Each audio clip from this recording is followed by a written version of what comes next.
हरियाणा में विधानसभा चुनाव को लेकर सभी दल अपने जीत के मंत्र की तलाश में जुटे हैं। इसी बीच प्रदेश की बीजेपी ने विधानसभा चुनाव में हैट्रिक लगाने के लिए नया दांव खेल दिया है। दरअसल चुनाव की गहमागहमी के बीच बीजेपी ने प्रदेश चुनाव समिति और प्रदेश चुनाव प्रबंधन समिति का ऐलान कर दिया है, जिसमें चुनाव समिति प्रदेश अध्यक्ष की जिम्मेदारी मोहन लाल बड़ोली समेत मुख्यमंत्री नायब सैनी, केंद्रीय मंत्री मनोहर लाल, राव इंद्रजीत सिंह और कृष्ण पाल गुर्जर को दी गई है, जिसमें 20 अन्य नेता भी शामिल है। वहीं प्रदेश प्रबंधन अध्यक्ष की जिम्मेदारी मोहन लाल बड़ोली के साथ 32 अन्य नेताओं को दी गई है। इस ऐलान में गौर करने वाली बात यह है कि बीजेपी ने पूर्व मुख्यमंत्री भजन लाल के बेटे कुलदीप बिश्नोई को भी अहमियत दी है। पार्टी ने उन्हें चुनाव समिति का सदस्य और प्रदेश चुनाव समिति का संयोजक बनाया है।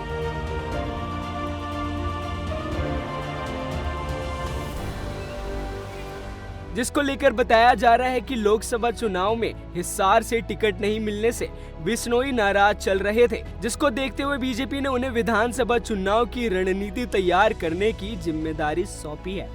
जानकारों की माने तो बीजेपी ने चुनाव समिति और प्रदेश चुनाव प्रबंधन समिति की लिस्ट में लोकसभा चुनाव के दौरान हुए नुकसान को ध्यान में रखते हुए सभी नेताओं को साधने का प्रयास किया है, जिसमें अधिकतर नाराज नेताओं को शामिल किया गया है, ताकि विधानसभा चुनाव में पार्टी के सभी नेता साथ में मिलकर बीजेपी के उम्मीदवारों को जिता सके।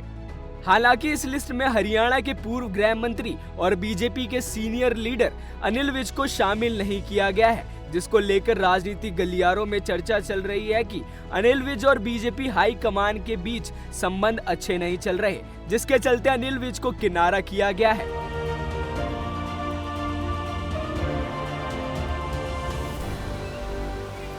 खैर ये तो हम नहीं जानते, लेकिन दूसरी ओर ये भी चर्चा चल रही है कि विधानसभा चुनाव में अनिल विज को हुक्म के इक्के के रूप में इस्तेमाल किया जा सकता है, जिसके समय आने पर घोषणा कर दी जाएगी। ऐसे में अब ये देखने वाली बात होगी कि बीजेपी की चुनाव समिति और प्रदेश चुनाव प्रबंधन समिति विधानसभा चुनाव में बीजेपी की हैट्रिक लगाने में मदद कर पाती है या नहीं।